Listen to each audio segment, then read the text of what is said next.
Hello student, जैसा कि आपको पता है कि हम class 12 physics NCERT book additional exercises 2 solve कर रहे हैं। आज हम सॉल्व करेंगे क्वेश्चन नंबर 2.18। यहाँ है, in a hydrogen atom the electron and proton are bound at a distance of about 0.53 angstrom. तो हाइड्रोजन एटम में इलेक्ट्रॉन प्रोटॉन है, तो इलेक्ट्रॉन प्रोटॉन किस डिस्टेंस पर बाउंड है? 0.53 एंगस्ट्रॉम पर। ठीक है, जनरली इलेक्ट्रॉन न्यूक्लियस के चारों तरफ अपनी ऑर्बिट में रिवॉल्व करते रहते हैं, है ना, ये तो आप जानते ही हैं। तो यहाँ 3 पार्ट है इसके, ए, बी और सी, तीनों ही पार्ट में हमें सॉल्यूशन यहाँ फाइंड आउट करने हैं। First, estimate the potential energy of the system in electron volt. तो इस सिस्टम की जहाँ इलेक्ट्रॉन और प्रोटॉन है जिस डिस्टेंस पर है 0.53 एंगस्ट्रॉम डिस्टेंस पर, हमको इस सिस्टम की पोटेंशियल एनर्जी फाइंड आउट करनी है और यूनिट रहेगी electron volt. Okay, taking the zero of the potential energy at infinite separation of the electron from proton. ठीक है, और जो zero of the potential energy है सिस्टम की, वो हमको इनफाइनाइट सेपरेशन पर गिवन है यहाँ, वो भी जनरली होती ही है, आप जानते ही ऐसी बात को। ठीक है, तो जो इलेक्ट्रॉन की जो zero of the potential energy है प्रोटॉन से, वो इनफाइनाइट सेपरेशन पर है, यानी कि रेफरेंस पॉइंट हमारा इनफाइनाइट डिस्टेंस पर है। क्लियर है बात? सेकेंड केस में, what is the minimum work required to free the electron. ठीक है, इलेक्ट्रॉन अपनी ऑर्बिट में रिवॉल्व करते हैं, उनको फ्री करने के लिए कितनी एनर्जी की जरूरत है, या फिर कहें कितना मिनिमम वर्क हमें चाहिए कि जिससे इलेक्ट्रॉन फ्री हो जाए अपनी ऑर्बिट में, मींस उसकी एनर्जी जो है वो 0 हो जाए। ठीक है, बस given that its kinetic energy in the orbit is half the magnitude of the potential energy obtained in A. और देखिए, जो इलेक्ट्रॉन रिवॉल्व कर रहा है अपनी ऑर्बिट में, उसकी काइनेटिक एनर्जी भी यहाँ पर गिवन है। वो कितनी है? फर्स्ट पार्ट में जो पोटेंशियल एनर्जी हम निकालेंगे उसके मैग्नीट्यूड की हाफ गिवन है यहाँ पर। ठीक है, सी पार्ट है, यहाँ सी पार्ट में कैलकुलेट करना है हमको, what are the answer to A and B. A और बी के आंसर्स किस तरीके से चेंज हो जाएंगे या क्या होगा उनका, अबव जो दोनों ही केसेस हैं। If the zero of the potential energy is taken at 1.06 angstrom separation, जो रेफरेंस पॉइंट था फर्स्ट केस में इनफाइनाइट डिस्टेंस पर था, लेकिन यहां रेफरेंस पॉइंट इस डिस्टेंस पर है। Zero of the potential energy का मींस है रेफरेंस पॉइंट जिसके रेस्पेक्ट में हम पोटेंशियल एनर्जी फाइंड करते हैं, वो इस सेपरेशन पर है, 1.06 एंगस्ट्रॉम के सेपरेशन पर। देखिए, सिंपल वे में zero of the potential energy means infinite distance पर जो पोटेंशियल एनर्जी होती है वो 0 होती है, तो उसके रिलेटिव में हम पोटेंशियल एनर्जी फाइंड आउट करते हैं जनरली, है ना। लेकिन यहाँ जो पोटेंशियल एनर्जी 1.06 एंगस्ट्रॉम सेपरेशन के रिलेटिव में हमें फाइंड आउट करनी है, तो यहाँ कुछ ना कुछ पोटेंशियल एनर्जी होगी जरूर। इनफाइनाइट पॉइंट जो रेफरेंस पॉइंट था फर्स्ट केस में, वहाँ तो 0 थी, लेकिन यहाँ नहीं होगी, वो नॉन जीरो होगी।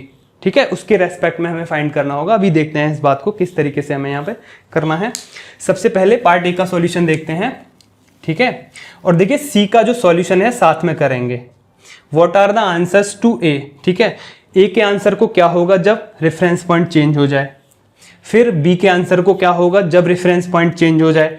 तो देखिए, जितना पार्ट ए का कनेक्टेड है सी के साथ, ठीक है, ए और सी जितना कनेक्टेड है उतना करेंगे, फिर बी और सी में बी का भी पार्ट लेना है ना। बी को क्या होगा जब रेफरेंस पॉइंट चेंज हो जाएगा। ठीक है, तो ए और सी और बी और सी दोनों ही सॉल्यूशन को साथ साथ लेके चलेंगे। पहले ए और प्लस सी दोनों को एक साथ करेंगे, फिर बी को और सी को फिर एक साथ करेंगे। बचा हुआ जो सी का है वो बी के साथ होगा, और जो फर्स्ट पार्ट है सी का वो ए के साथ होगा कनेक्टेड। ठीक है बात, तो ए और सी का सॉल्यूशन हम एक साथ करते हैं। सबसे पहले यहाँ एज्यूम कर लेते हैं हम प्रोटॉन को, यहाँ प्रोटॉन प्लस चार्ज होता है और इलेक्ट्रॉन माइनस चार्ज, दोनों को हमने यहाँ एज्यूम कर लिया।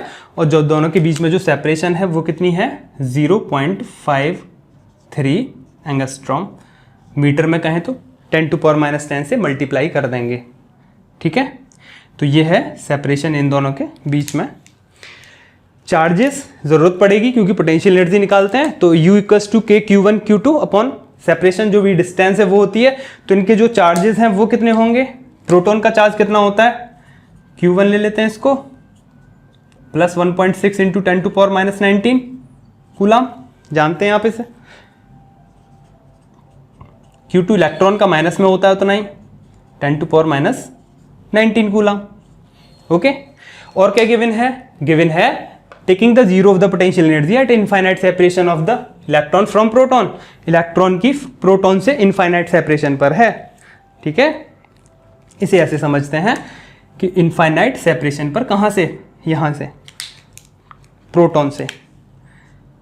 प्रोटॉन से इनफाइनाइट सेपरेशन पर, ओके, यहां तक इनफाइनाइट सेपरेशन है ये, और इनफाइनाइट सेपरेशन पर इलेक्ट्रॉन है, वहां उसकी पोटेंशियल एनर्जी क्या है, जीरो है। रेफरेंस पॉइंट कहते हैं उसको, जीरो है। इनफाइनाइट पॉइंट है, पोटेंशियल एनर्जी जीरो रहती ही है। ठीक है बात, क्योंकि दोनों के बीच में कोई भी फोर्स नहीं लगेगा उस टाइम पे, अट्रैक्शन फोर्स रहता है, इलेक्ट्रॉन प्रोटॉन दोनों ही अट्रैक्टिव, क्योंकि अनलाइक चार्जेस हैं, अट्रैक्शन फोर्स होता है, और जब ये सेपरेशन इनफाइनाइट होगा तो जीरो होगी इनके बीच की पोटेंशियल एनर्जी। सिंपल सी बात है ये, जो कि कितने डिस्टेंस पर है, इनफाइनाइट डिस्टेंस पर है प्रोटॉन से।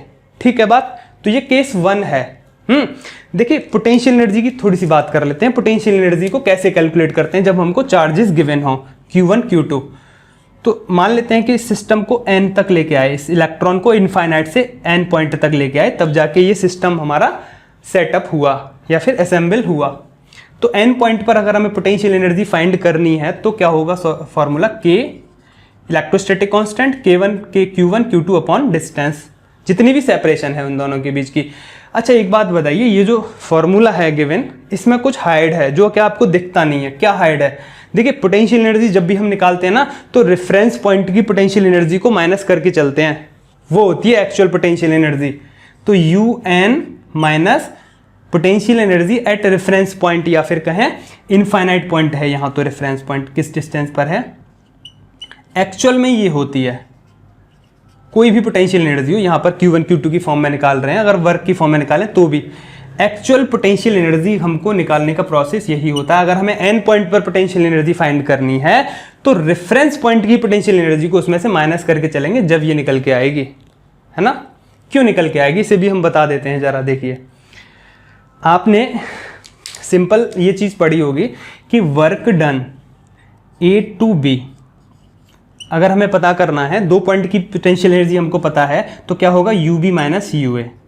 जानते हैं आप इस बात को, बहुत अच्छी तरीके से जानते हैं, WA to B। ठीक है, फाइनल वाला पहले पोटेंशियल एनर्जी और इनिशियल वाला बाद में, है ना। ये फॉर्मूला अगर आपने नहीं किया है तो हमारा फर्स्ट लेक्चर देखेंगे पोटेंशियल एनर्जी वाला, उसमें कंप्लीट कॉन्सेप्ट है पोटेंशियल एनर्जी का, वहाँ इसका प्रूफ भी है। ठीक है, तो ये फॉर्मूला आप जानते हैं, नहीं जानते तो वहाँ वीडियो को देख लेंगे, यहाँ पे प्रूफ नहीं हो पाएगा, बहुत ज़्यादा टाइम हो जाएगा।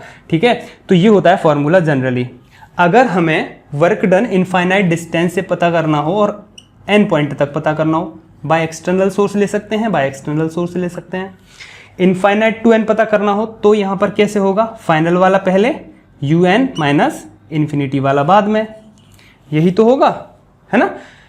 लेकिन होता क्या है, इनफाइनाइट डिस्टेंस पर पोटेंशियल एनर्जी को हम जीरो लेके चलते हैं, तो यहाँ जीरो लगाएंगे इसकी जगह, तो UN माइनस जीरो, तब निकल के आएगी UN होती है वो, एक्चुअल में वो UN दिखती है, लेकिन होती क्या है वो, UN माइनस U इन्फिनिटी, या फिर U रेफरेंस पॉइंट कह सकते हैं इसको, और ज़्यादा अच्छी तरह से लिखें तो UN minus U reference point, ये होती है एक्चुअल पोटेंशियल एनर्जी। यही होता है प्रोसीजर निकालने का इसका।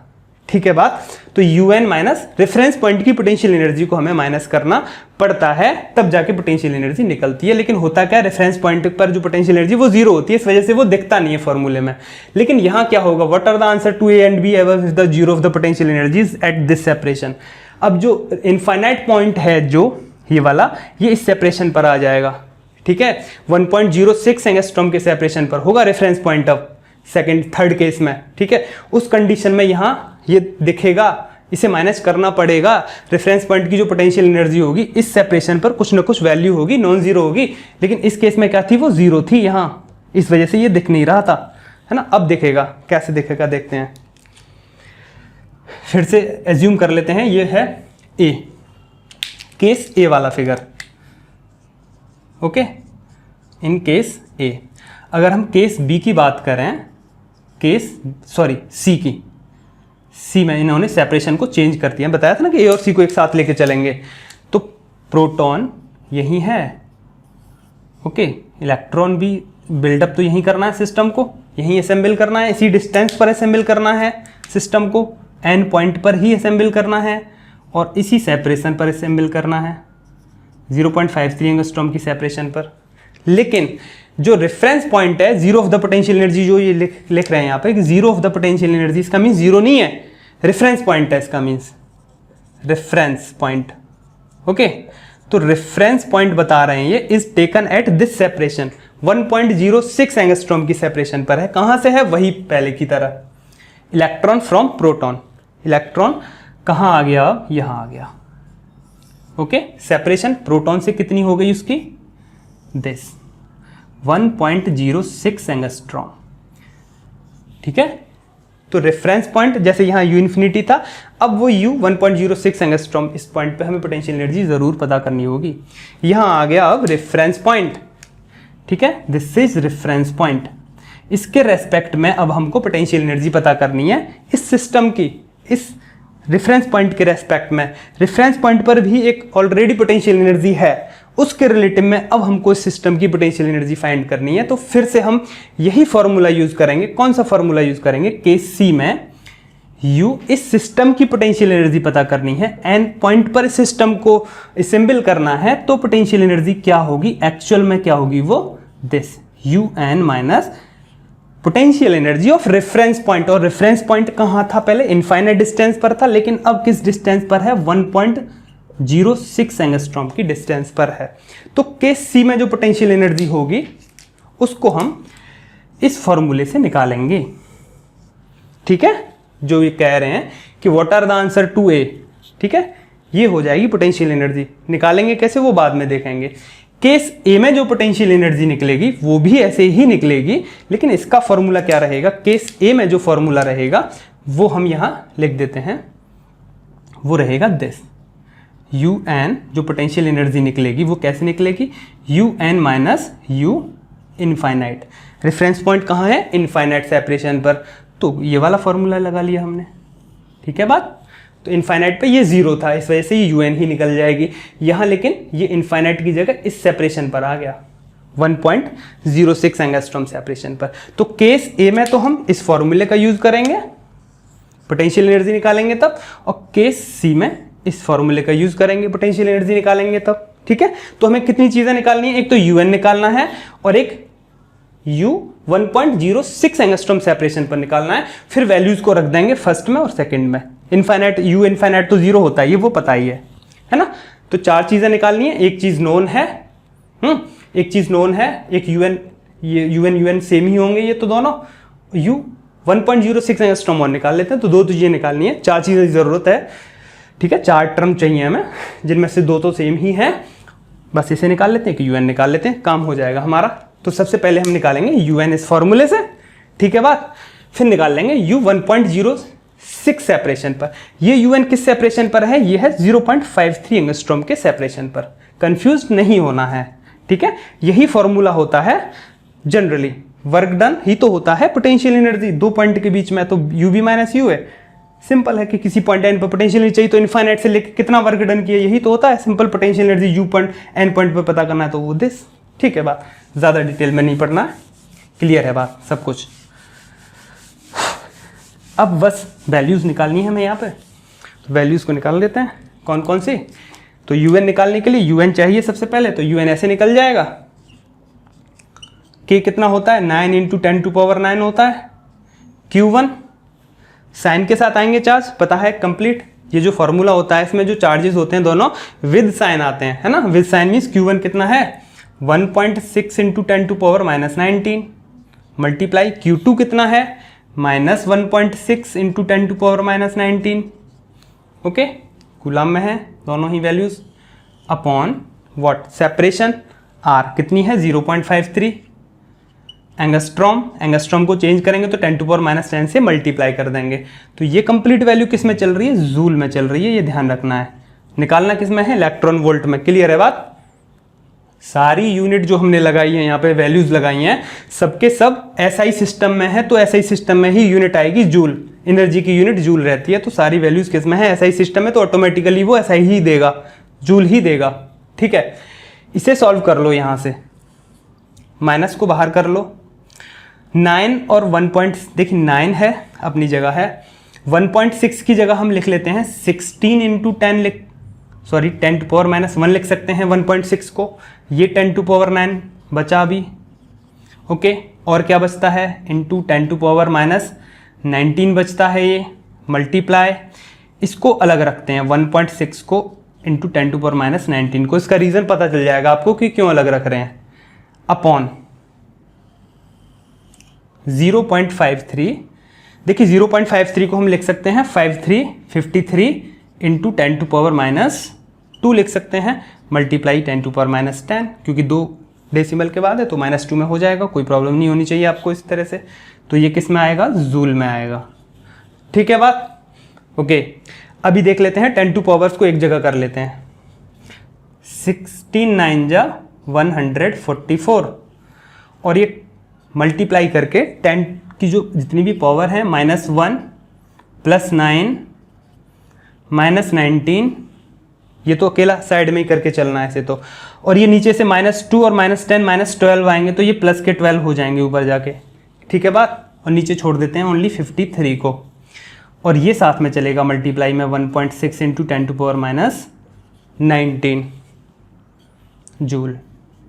ओके, अभी हम यहाँ देखें तो this 9 - 1 8 and 8 + 12 20 20 - 19 10, only 10 to power 1 बचेगा यहाँ पर। ठीक है, ये बचेगा। मल्टीप्लाई को थोड़ा सा इधर खिसका लेते हैं, मल्टीप्लाई 1.6 इंटू 10⁻⁻19 जूल। ओके, इसका डिवाइड करेंगे इसके साथ, मैं डायरेक्ट रिजल्ट लिख दे रहा हूँ यहाँ पे 2.72 ये आएगा। 53 को इससे डिवाइड करेंगे तो आप multiply by 10 into 1.6 into 10⁻⁻19 joule. Okay, इसका मल्टीप्लाई इसके साथ करेंगे, ये हो जाएगा -27.2 इंटू 1.6 इंटू 10⁻⁻19 जूल। हमको आंसर किस में चाहिए, इलेक्ट्रॉन वोल्ट में चाहिए। ठीक है, इलेक्ट्रॉन वोल्ट में चाहिए। यहां मैं आपको समझा देता हूं इस चीज को। देखिए, हाँ 1 इलेक्ट्रॉन वोल्ट, ठीक है, 1 इलेक्ट्रॉन वोल्ट किसके इक्वल होता है, इलेक्ट्रॉन मीन्स 1.6 इंटू 10⁻⁻19 सॉरी। ठीक है, ई की जगह सिंबल ये यूज होता है, 1.6 इंटू 10⁻⁻19 मैग्नीट्यूड तो यही होता है ई का, है ना। किस में होता है ये, कूलाम में होता है, चार्ज कूलाम में होता है। वी की जगह वोल्ट है ही, इसको ऐसे लिखते हैं तो ज़्यादा अच्छी तरह समझ आएगा आपको, कूलाम इंटू वोल्ट लिख सकते हैं, नहीं लिख सकते। इलेक्ट्रॉन है, इलेक्ट्रॉन की जगह मैंने ये लिख दिया, इंटू वोल्ट, वोल्ट अपनी जगह है। कूलाम इंटू वोल्ट क्या होता है, Q इंटू वी, एनर्जी होती है नहीं होती, जूल में होती है उसकी यूनिट, ऐसे यूनिट सिंपल है। तो देखिए ये कंप्लीट को हम लिख सकते हैं क्या, जूल लिख सकते हैं इसकी जगह। तो 1 electron volt is equal to 1.6 into 10⁻⁻19 joule होता है। ठीक है, तो 1.6 इंटू 10⁻⁻19 जूल को हम 1 इलेक्ट्रॉन वोल्ट लिख सकते हैं, पता है आपको इस बात की। तो लिख सकते हैं यहाँ -27.2 इसकी जगह इलेक्ट्रॉन वोल्ट, कोई प्रॉब्लम नहीं होनी चाहिए आपको। ठीक है, तो UN जो है फर्स्ट केस में वो वैल्यू आएगी दिस, किस में आएगी ये, इलेक्ट्रॉन वोल्ट में। ओके, तो इस वैल्यू को मैं यहां लिख देता हूं, -27.2 electron volt potential energy in case 1। तो केस ए का जो आंसर है वो ये आंसर है। ठीक है, आंसर ध्यान रखना है आपको।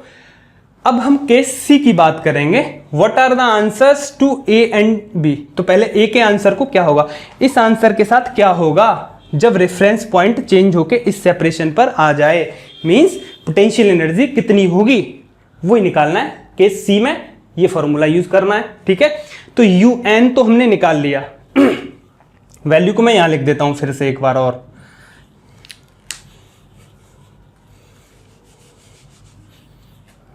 कितनी है इसकी वैल्यू, UN की वैल्यू कितनी है, -27.2 इलेक्ट्रॉन वोल्ट। क्लियर है, ये ध्यान रखेंगे, this is the answer for a. Okay, अभी हमको U 1.06 एंगस्ट्रॉम सेपरेशन पर और निकालना है। देखिए ये सब कुछ वही रहेगा, बस सेपरेशन चेंज हो जानी है। प्रोटॉन अभी यहां है, इलेक्ट्रॉन फिर यहां है इस सेपरेशन पर, बस सारी वैल्यूज वही रहेंगी। देखिए यू एन के साथ ये जो वैल्यूज हैं जब हम फाइंड करेंगे, इस सेपरेशन पर फाइंड करेंगे, तो बस सेपरेशन ही तो बदलनी है। 0.53 एंगस्ट्रॉम की जगह इसे कर देंगे 1.06, तो यहाँ मैं ओनली चेंज कर दूंगा कितना 1.06 एंगस्ट्रॉम, तो 10⁻⁻10 है ही, तो ये UN की जगह कितना हो जाएगा, क्या होगा, इस सेपरेशन पर पोटेंशियल एनर्जी हो जाएगी। ठीक है बात, किस सेपरेशन पर 1.06 एंगस्ट्रॉम सेपरेशन पर निकालनी है। यहाँ इसे लिख देते हैं, ये क्या है, UN है ये, ओके, ध्यान रखना है। अब मैंने ये चेंज कर दिया है, दिस इज UN, जो फर्स्ट केस में थी कितनी है वैल्यूज की, ये है। अब देखिए 1.06 के लिए निकालना है हमें, KQ1 Q2/R, यही होगा फॉर्मूला। बस R सेपरेशन को 1.06 से रिप्लेस कर दिया है, मीन्स मल्टीप्लाई बाई 2 कर दिया है नीचे। ठीक है बात, डिवाइड कर दिया है 2 से, जितनी भी वैल्यू आएगी उसको 2 से डिवाइड करना है लास्ट में, क्योंकि हाफ है ना, ये कितनी होगी, डबल हो गई ना। देखिए सेपरेशन अगर डबल होती है तो पोटेंशियल एनर्जी हाफ हो जाती है, सिंपल सी बात है, तो इसकी हाफ हो जाएगी फाइनली की। वैसे भी देखिए यहाँ पे मल्टीप्लाई बाई 2 हो जाएगा बस, सब जगह नीचे 2 आ रहा है ना, बस डिवाइडेड बाई 2 आ गया। ठीक है, इसी तरीके से चलेगा, डिवाइडेड बाई 2 आ जाएगा, इस वैल्यू को डिवाइड कर देंगे बाई 2 से। कैलकुलेशन करनी पड़ेगी आपको 1.06 एंगस्ट्रॉम के लिए, मैं डायरेक्ट बता रहा हूँ आपको। ठीक है, के की जगह के आ गया, Q1 Q2 वही रहेंगे, Q1 ये रहेगा, Q2 ये रहेगा। ठीक है, सेपरेशन कितनी है, 1.06 एंगस्ट्रॉम है, वही है, पहले की तरह चलेगी सारी सिचुएशन। ठीक है, 53 का जस्ट डबल था, ये 0.53 का जस्ट डबल था 1.06 एंगस्ट्रॉम, इसीलिए यहाँ मैंने 2 से मल्टीप्लाई कर दिया है, ये ध्यान रखना आपको, वही चीज़ आ जाएगी यहाँ पर। ठीक है, 2 से मल्टीप्लाई नीचे हो रहा है, लेकिन डिवाइड होके 2 से पोटेंशियल एनर्जी जस्ट हाफ हो जाएगी, सब जगह 2 से डिवाइड होके, ये वैल्यू 2 से डिवाइड करना पड़ेगा, तो ये वैल्यू कितनी आएगी निकल के, यहाँ लिख देते हैं हम इसको। तो U 1.06 एंगस्ट्रॉम सेपरेशन पर जो आएगी वैल्यू, इसको डिवाइड करेंगे तो ये आएगी माइनस, तो है ही 13.6 इलेक्ट्रॉन वोल्ट।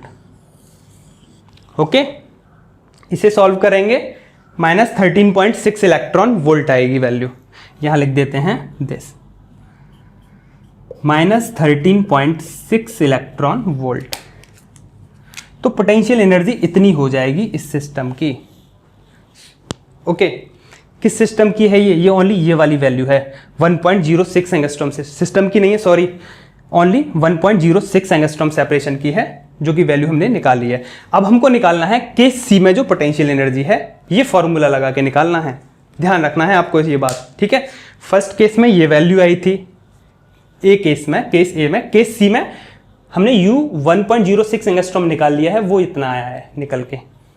UN हमको पता ही है, वो ये है, बस इसको इसमें से माइनस कर दो तो हमको केस सी की पोटेंशियल एनर्जी आ जाएगी। ठीक है, अब इसे मैं यहां से रिमूव कर लेता हूं।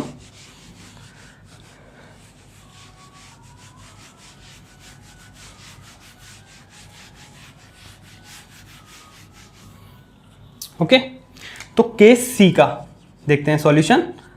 केस सी में जो पोटेंशियल एनर्जी होगी, सिस्टम की जो पोटेंशियल एनर्जी है, पोटेंशियल एनर्जी लिख देता हूं डायरेक्ट, सिस्टम की क्या होगी, UN minus U at 1.06 angstrom separation पर जो भी पोटेंशियल एनर्जी है, UN पहले निकाल ली हमने 7.2 इलेक्ट्रॉन वोल्ट, इस सेपरेशन पर अभी जस्ट निकाल के आए हैं, दिस कितनी है, माइनस 13.6 इलेक्ट्रॉन वोल्ट। ओके, ये माइनस माइनस प्लस हो जाएंगे, तो minus 27.2 electron volt plus 13.6 electron volt. ठीक है, इसको इसमें से माइनस करेंगे, फिर से वही चीज़ है, इसका हाफ ही है, तो minus 13.6 electron volt potential energy हो गई सी केस में। ये जब हमने रेफरेंस पॉइंट को इस सेपरेशन पर ले आए तो सिस्टम की जो पोटेंशियल एनर्जी होगी वो ये होगी माइनस 13.6 इलेक्ट्रॉन वोल्ट। और केस ए में जब रेफरेंस पॉइंट इनफाइनाइट डिस्टेंस पर है तब पोटेंशियल एनर्जी होगी दिस। ठीक है, ये वैल्यू कम है, ये वैल्यू ज्यादा है। ठीक है, माइनस में जितनी छोटी होती है वो ज्यादा बड़ी होती है, तो इस केस में जो पोटेंशियल एनर्जी है सिस्टम की वो इंक्रीज हो गई है। ठीक है, पहले कम थी अब इंक्रीज हो गई है। बस ये एक इमेजिनेशन है, ये ध्यान रखना। हम रेफरेंस पॉइंट को चेंज कर रहे हैं, जस्ट इमेजिनेशन है, ये फेक है, ये चीज एक्चुअल क्या है, ये है ना। सिस्टम की जो एक्चुअल पोटेंशियल एनर्जी है वो ये है। क्लियर है बात, ये तो बस एक इमेजिनेशन है। अगर रेफरेंस पॉइंट को हम यहाँ शिफ्ट कर दें तो इसके रिलेटिव में पोटेंशियल एनर्जी कितनी होगी, इसके रिलेटिव में कितनी होगी पोटेंशियल एनर्जी, बस ये बता रहे हैं। लेकिन इनफाइनाइट के रिलेटिव में तो यही होगी, थोड़ा सा पास आ गया रेफरेंस पॉइंट तब कितनी होगी वो चीज़ बताइए, बस और कुछ नहीं है, बस फेक है ये सब कुछ, बस इमेजिनेशन है, ठीक है बात। तो एक्चुअल पोटेंशियल एनर्जी यही है सिस्टम की, क्लियर, ओके। अब हमें क्या करना है, बी का सॉल्यूशन देखना है, साथ में सी का भी सॉल्यूशन देखना है। ये क्लियर हो गया कि दो आंसर हमें यहां पर मिल चुके हैं। ये केस सी का आंसर है, ध्यान रखेंगे आप, ये आंसर है केस सी में, और ये आंसर है केस ए में। केस ए में आंसर पोटेंशियल एनर्जी इतनी होगी सिस्टम की, और केस सी में पोटेंशियल एनर्जी इतनी होगी सिस्टम की। अब देखते हैं बी और सी का सॉल्यूशन एक साथ, ओके। चलिए इसे समझ लेते हैं।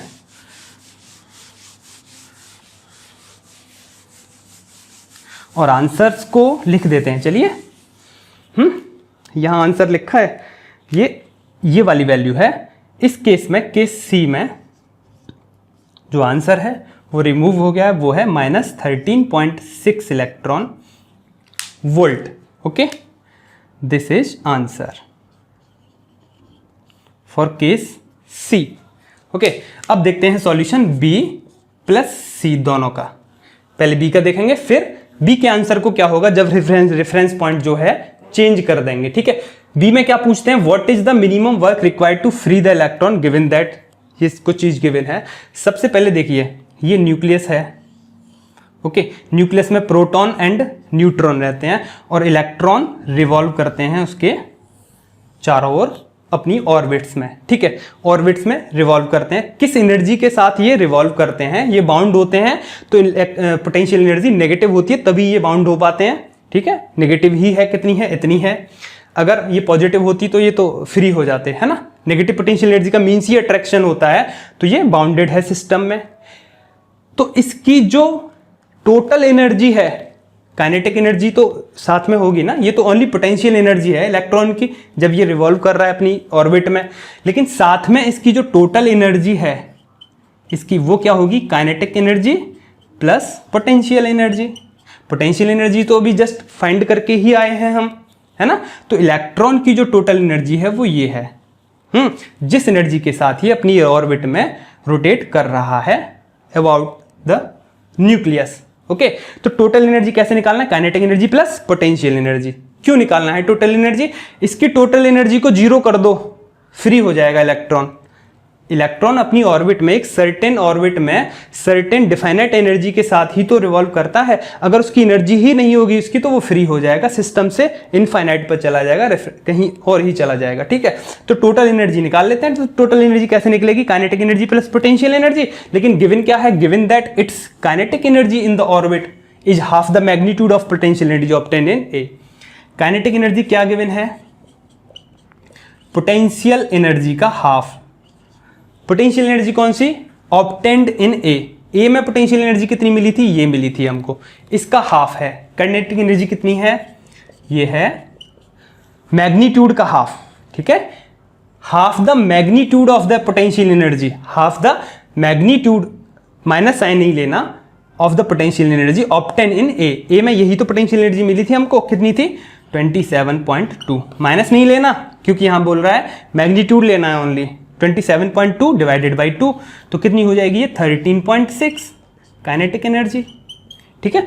फिर यहाँ टोटल एनर्जी निकाल लेते हैं, कितनी होगी टोटल एनर्जी, टोटल एनर्जी हो जाएगी kinetic energy plus this, kinetic energy कितनी है 13.6 प्लस पोटेंशियल एनर्जी कितनी थी, किस पोटेंशियल एनर्जी के साथ ये मूव कर रहा था, इसके साथ विद साइन लेंगे -27.2, ठीक है। किस में ये चीज़ है, इलेक्ट्रॉन वोल्ट में, ध्यान रखेंगे। ये यहाँ विद साइन लेना है, लेकिन यहाँ इसने बोल दिया था काइनेटिक एनर्जी मैग्नीट्यूड के साथ लेनी है, लेकिन ये तो अपने मैग्नीट्यूड के साथ नहीं कंप्लीट आएगी साइन के साथ। तो टोटल एनर्जी कितनी हो जाएगी, फिर से इसको माइनस करेंगे, -13.6 इलेक्ट्रॉन वोल्ट। तो इलेक्ट्रॉन जो मूव कर रहा है अपनी ऑर्बिट में, उसकी टोटल एनर्जी कितनी है दिस, -13.6। तो electron -13.6 electron volt total energy के साथ रोटेट कर रहा है अपनी ऑर्बिट में अराउंड द न्यूक्लियस, या फिर कहें अराउंड द प्रोटॉन, प्रोटॉन के साथ ये बाउंडेड है, क्योंकि न्यूट्रॉन तो न्यूट्रल होता है ना। अब हमको इसकी क्या चाहिए, कितना वर्क चाहिए इसे फ्री करने के लिए। What is the minimum work required to free the electron. इस इलेक्ट्रॉन को फ्री करना है तो कितना वर्क हमें चाहिए, तभी तो ये फ्री हो पाएगा, क्योंकि बाउंडेड है, अट्रैक्टेड है, कुछ वर्क देना होगा इसे, तभी तो ये छूट के जाएगा, इसमें से निकल के भागेगा। जीरो करना है इसकी एनर्जी को, ठीक है। एनर्जी जीरो कब होगी, इसकी टोटल एनर्जी कितनी है, दिस माइनस 13.6। इसमें अगर हम ऐड कर दें 13.6 इलेक्ट्रॉन वोल्ट एनर्जी, और ये पूछ रहे हैं मिनिमम वर्क रिक्वायर्ड, तो मिनिमम वर्क ही एनर्जी होता है, तो मिनिमम एनर्जी रिक्वायर्ड पूछ रहे हैं ये, तो मिनिमम एनर्जी कितनी चाहिए जीरो करने के लिए, ये मिला के कितना हो जाएगा जीरो। 13.6 इलेक्ट्रॉन वोल्ट एनर्जी के साथ इलेक्ट्रॉन मूव कर रहा है अपनी ऑर्बिट में, दिस इज इन माइनस, इस एनर्जी के साथ मूव कर रहा है। इसको जीरो करने के लिए इसमें कितनी और ऐड कर देंगे, 13.6 इलेक्ट्रॉन वोल्ट एनर्जी ही और हम ऐड कर देंगे, तो इतना मिनिमम वर्क हमें चाहिए। तो मिनिमम वर्क कितना चाहिए हमको, टोटल एनर्जी ये है, तो प्लस 13.6 इलेक्ट्रॉन वोल्ट, इतना वर्क हमको चाहिए। Minimum work required is this, इतना वर्क अगर हम इस इलेक्ट्रॉन को दे देंगे तो ये इसकी एनर्जी जीरो हो जाएगी और ये फ्री हो जाएगा, ये अनबाउंड हो जाएगा। सिस्टम में अभी बाउंडेड है, नेगेटिव एनर्जी जब होती है सिस्टम बाउंडेड होता है, ये हम बहुत अच्छे तरीके से पढ़ चुके हैं पोटेंशियल एनर्जी वाले लेक्चर में। और जब पॉजिटिव पोटेंशियल एनर्जी होती है वो अनबाउंड होता है, ये फ्री हो जाएगा, ठीक है, जीरो हो जाएगी एनर्जी। तो इतना अगर हम वर्क दे देंगे इस इलेक्ट्रॉन को तो ये जीरो, इसकी पोटेंशियल टोटल एनर्जी इसकी जीरो हो जाएगी और ये फ्री हो जाएगा। सिंपल सी बात ये है, ठीक है। तो ये पूछ रहे हैं ना यहाँ पर what are the answer to A का तो पता कर लिया, बी का आंसर ये हो जाएगा इस केस में, ठीक है। अच्छा हाँ, बी की बात नहीं करी ना अभी, मिनिमम वर्क, अभी तो बी सॉल्यूशन दिया है ना कि मिनिमम वर्क इतना चाहिए हमें, ठीक है। अब देखते हैं सी का सॉल्यूशन क्या होगा। सी का solution, what are the answers to A, ये तो हो गया था पहले, एंड बी। अब बी के आंसर का क्या होगा जब सेपरेशन यहां आ जाए, ठीक है। सेपरेशन जो है रेफरेंस पॉइंट अगर इस सेपरेशन पर आ जाए तो इस केस में कितनी वर्क हमें चाहिए इलेक्ट्रॉन को फ्री करने के लिए, इस केस में, केस सी में, ठीक है। यही तो है दिस, केस सी के लिए जो हमने निकाला था, देखिए पहले हमने बात करी थी बी पार्ट जो हमने निकाला है, अभी जो बी निकाला है मिनिमम वर्क कितना चाहिए हमें, ठीक है। अब मिनिमम वर्क कितना चाहिए अगर सेपरेशन ये हो जाए तो ये बताना है। देखिए ये अभी मैंने बताया था कि ये बिल्कुल फेक चीज़ है, जस्ट इमेजिनेशन है कि हमने रेफरेंस पॉइंट को चेंज कर दिया है, ठीक है। रेफरेंस पॉइंट को हमने जस्ट इमेजिन किया है, अगर रेफरेंस पॉइंट इतना पास आ जाए तब क्या होगा उस कंडीशन में, पोटेंशियल एनर्जी एक्चुअल में तो सिस्टम की वही रहेगी। हमारे सोचने से जो टोटल एनर्जी है इलेक्ट्रॉन की जिसके साथ वो रोटेट कर रहा है, माइनस 13.6 इलेक्ट्रॉन वोल्ट एनर्जी के साथ इलेक्ट्रॉन रोटेट कर रहा है, और जस्ट हमारे सोचने से कि वो यहाँ आ जाए रेफरेंस पॉइंट इस सेपरेशन पर, तो क्या इसकी टोटल एनर्जी चेंज हो जाएगी? कोई भी चेंज नहीं होगा, जस्ट ये फेक चीज़ है जो हमने रेफरेंस पॉइंट को यहाँ लेके आए हैं, ठीक है। तो ये जस्ट इमेजिनेशन है, इतनी ही एनर्जी की हमें ज़रूरत होगी भले ही रेफरेंस पॉइंट पास में आ गया है। रेफरेंस पॉइंट एक्चुअल यही होता है जहाँ इनफाइनाइट पर पोटेंशियल एनर्जी जीरो होती है। तो इलेक्ट्रॉन अपनी ऑर्बिट में मूव कर रहा है तो उसको फ्री करने के लिए हमें सी केस में भी उतना ही एनर्जी की ज़रूरत पड़ेगी, ठीक है। तो यही रहेगी मिनिमम वर्क इतना ही हमें चाहिए, 13.6 इलेक्ट्रॉन वोल्ट ही चाहिए। अभी भी रेफरेंस पॉइंट भले ही यहाँ आ गया है, इलेक्ट्रॉन तो एक्चुअल में अपनी इसी एनर्जी के साथ घूमेगा, हमारे इमेजिनेशन से कोई फर्क नहीं पड़ने वाला। इलेक्ट्रॉन इसी एनर्जी के साथ रोटेट करेगा अपनी ऑर्बिट में, और हमको मिनिमम वर्क इतना ही चाहिएगा सी केस में। क्लियर है बात? So this is the solution. Thank you.